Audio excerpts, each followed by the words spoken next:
Hay muchas cosas que no conocemos. El fin de la historia llegará con el triunfo del amor sobre el mal. Pero, mientras tanto, quedan en pie muchas preguntas inquietantes. ¿Cómo podemos pensar y hablar del problema del mal de una manera provechosa? Lee Job 38, 1 al 12. ¿De qué manera la respuesta de Dios a Job arroja luz sobre el problema del mal? ¿Cuánto sabemos y cuánto desconocemos acerca de lo que puede estar ocurriendo tras bastidores? En el relato, Job había sufrido mucho y él mismo se había hecho muchas preguntas acerca de por qué le habían sobrevenido tantos males y sufrimientos. Solicitó una audiencia con Dios para buscar respuestas a sus preguntas, sin saber que tras bastidores, en la corte celestial, ocurrían muchas cosas más. Ver Job 1, Job 2. La respuesta de Dios a Job es sorprendente. Concretamente, entonces respondió Jehová a Job desde un torbellino y dijo: ¿Quién es ese que oscurece el consejo con palabras sin sabiduría? Job 38, 1, 2. Este versículo podría parafrasearse de la siguiente manera: ¿por qué hablas tanto cuando sabes tan poco? Y Dios añade en Job 38, 4, ¿dónde estabas tú cuando yo fundaba la tierra? Házmelo saber, si tienes inteligencia. Lee Job 42, 3. ¿Cómo ilumina la respuesta de Job lo que debemos reconocer acerca de nuestra propia posición? Con sus respuestas, Dios dejó claro que Job desconocía y no entendía muchas cosas. Al igual que el patriarca, nosotros también debemos reconocer humildemente que en el mundo y tras bastidores ocurren muchas cosas de las que no sabemos nada. El hecho de que no conozcamos las respuestas a nuestras preguntas no significa que no haya buenas respuestas para ellas o que el problema del mal no vaya a ser resuelto algún día. Hasta entonces, debemos confiar en la bondad divina, que nos ha sido revelada de tantas maneras. Pensemos en lo poco que sabemos acerca de cualquier cosa. En vista de ello, ¿por qué debemos aprender a convivir con preguntas sin respuesta acerca del más difícil de los temas, el del mal y el sufrimiento? La inspiración divina hace muchas preguntas que el erudito más capaz no puede contestar. No se hicieron esas preguntas con la suposición de que pudiéramos contestarlas, sino para llamar nuestra atención a los profundos misterios de Dios y para que los hombres sepan que su sabiduría es limitada, que en las cosas comunes de la vida diaria hay misterios que sobrepujan la comprensión de la mente finita, que los juicios y propósitos de Dios son indescifrables y su sabiduría inescrutable.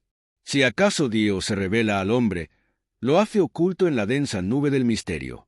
El propósito de Dios es ocultar más de sí mismo de lo que le revela al hombre. Si los seres humanos pudieran entender plenamente los caminos y las obras de Dios, entonces no creerían que Él es el ser infinito.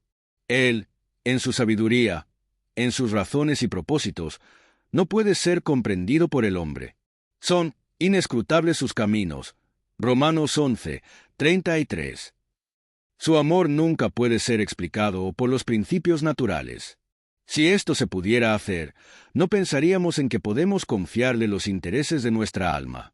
Los escépticos se niegan a creer porque su mente limitada no puede abarcar el poder infinito mediante el cual Dios se revela a los hombres. En Comentario Bíblico Adventista del Séptimo Día, T3, p. 1159. ¿Qué lecciones de humildad y fe podemos aprender cuando investigamos el proceder de Dios con sus criaturas? El Señor solo puede hacer poco por los hijos de los hombres, porque están llenos de orgullo y vanagloria. Exaltan el yo magnificando su propia fuerza, conocimiento y sabiduría. Es necesario que Dios defraude sus esperanzas y frustre sus planes para que puedan aprender a confiar únicamente en Él. Todas nuestras facultades proceden de Dios. No podemos hacer nada fuera de la fortaleza que Él nos ha dado. ¿Dónde está el hombre, la mujer o el niño a quien Dios no sostenga? ¿Dónde está el lugar desolado que Dios no llene? ¿Dónde está la necesidad que nadie sino Dios puede suplir? Él quiere que lo convirtamos en nuestro protector y guía en todos los deberes y asuntos de la vida. En Comentario Bíblico Adventista del Séptimo Día, T3, p. 1159. Respondió Jehová a Job desde un torbellino, Job 38, 1, y reveló a su siervo la grandeza de su poder. Cuando Job alcanzó a vislumbrar a su Creador, se aborreció a sí mismo y se arrepintió en el polvo y la ceniza. Entonces el Señor pudo bendecirle abundantemente y hacer de modo que los últimos años de su vida fuesen los mejores.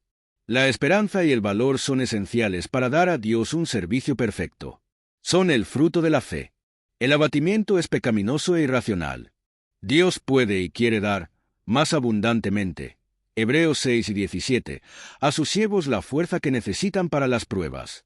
Los planes de los enemigos de su obra pueden parecer bien trazados y firmemente asentados, pero Dios puede anular los más enérgicos de ellos. Y lo hace como y cuando quiere, a saber cuando ve que la fe de sus siervos ha sido suficientemente probada.